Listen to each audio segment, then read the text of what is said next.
Is Luffy half Lunarian? Well, there seems to be a lot of hints pointing us in exactly that direction. But first, if you aren't caught up to the One Piece manga, what are you even doing here? Go catch up right now. Go, go, go! There's spoilers, but if you are, welcome. Luffy's fire powers have always been a bit of an enigma in the One Piece community ever since Red Hawk was first introduced during Luffy's fight with Hody Jones.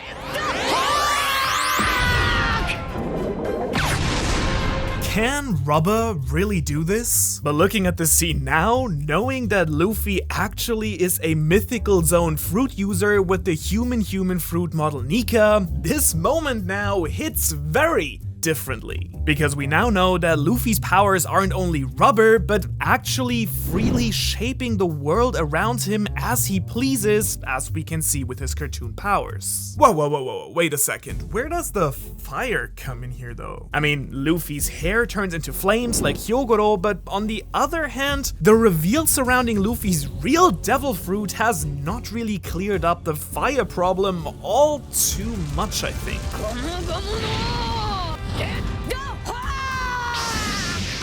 The only two explanations I could come up with is that either Luffy is just able to manipulate the environment to such a degree that he can just do anything, as we can see with the lightning bolts, or that he's able to imitate other devil fruit abilities, which would of course be awesome, but I think there might be actually a completely different twist here after all.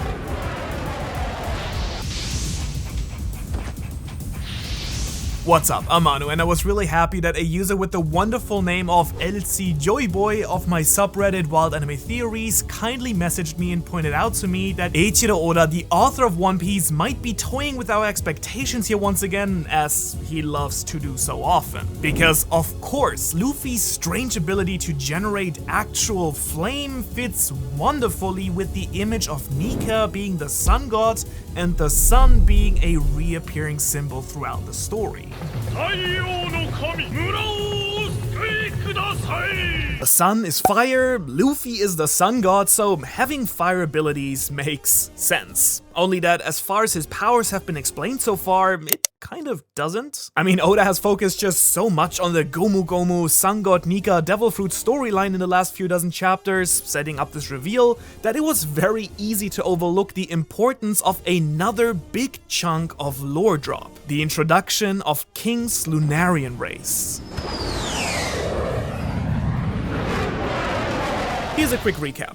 Lunarians are a race of powerful beings with unique abilities that used to live on top of the Red Line. Despite their incredible strength, the Lunarians were somehow driven into almost extinction, with King being the last known remnant. Now this is purely based on King's appearance, but Lunarians seem to be almost angel-like beings. They are humans with dark black wings, way larger than those of the other known sky people. And especially through the lens of Oda-sensei's love for quirky characters, King is probably the most objectively seen, handsome and perfect looking male figure in the entire story so far, with long white hair and dark skin, making it a point of presenting the Lunarians as an elf-like or angel-like race that was almost completely eradicated for their powers. King!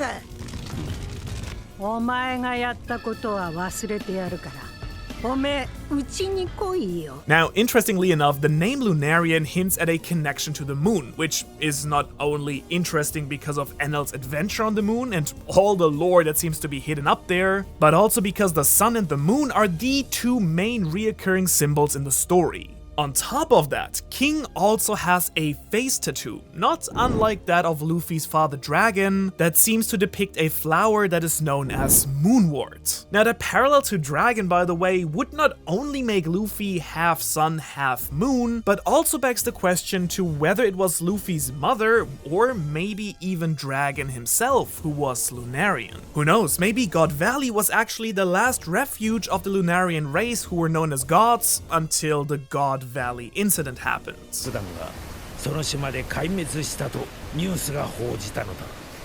Because not only were the Lunarians known as gods themselves, connecting them to Luffy's sun god title, but they're also naturally able to produce and manipulate flames with their bodies, similar to how the minks are able to generate electricity, or how the fishmen can manipulate water.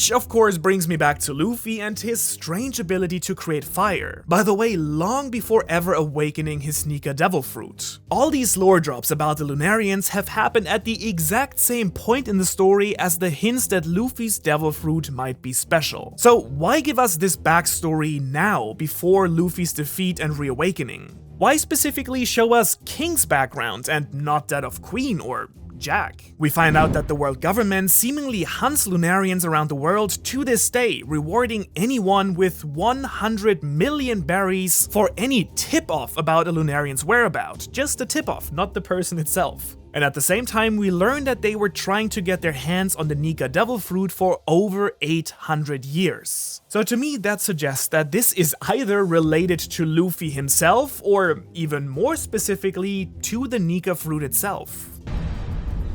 ある海賊について話が And so, who knows, maybe the infamous D initial was actually used for descendants of the Lunarian race, kept secret to not reveal its continued existence to the world government. Just a thought. And so, Luffy being part Lunarian would not only explain his fire powers, but also how he was able to generate enough heat to awaken his devil fruit powers, as we saw him melting and steaming at the end of chapter 1043. What I'm trying to say here is that being Lunarian might be a prerequisite for awakening the Nika fruit's powers, which would not only explain why the government would try to kill off every single member of their race, but also why they were not concerned with Luffy having the fruit, as they didn't know he had Lunarian blood. Which would actually be really satisfying, I think, to me, because that entire plot thread was somewhat of a loophole I feel like Oda still needs to fix. Step 1, be part Lunarian. Part 2, have the Sun God fruit. Part 3, be worthy to awaken its powers. And part 4, if you're a real mad lad, consider subscribing to the channel. Another really interesting detail that supports this idea is Luffy's eyebrows looking a lot like Sanji's in chapter 1044. Sanji, whose fire powers have now also been strongly hinted at being based on Lunarian DNA, who by the way we now see using blue flames just like Hyogoro's in the latest cover, and who I wanna add was the very first person to notice Luffy's reawakening before anyone else, despite probably not having better observation haki than, for example, Marco. On top of all that, we have Luffy's haki taking on the form of flames as well. There were also a ton of other interesting instances throughout the story that, now that I'm looking at it again, might be a lot more important. For example, Luffy not freezing on Drum Island, an arc by the way that literally connected the Drums of Liberation, the Will of D, and the Hito Hito no Mi.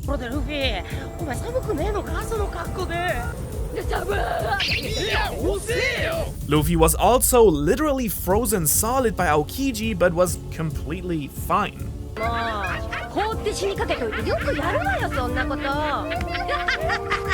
And Luffy generating more heat and steam, the more air he inhales, also would work really well with innate fire powers. In fact, this would also fit in very nicely with the idea that devil fruits have a will of their own. It's one of the theories I am most proud of because it seems to be confirmed more and more every chapter. So if you want to take this to the next level, don't ignore this video right here.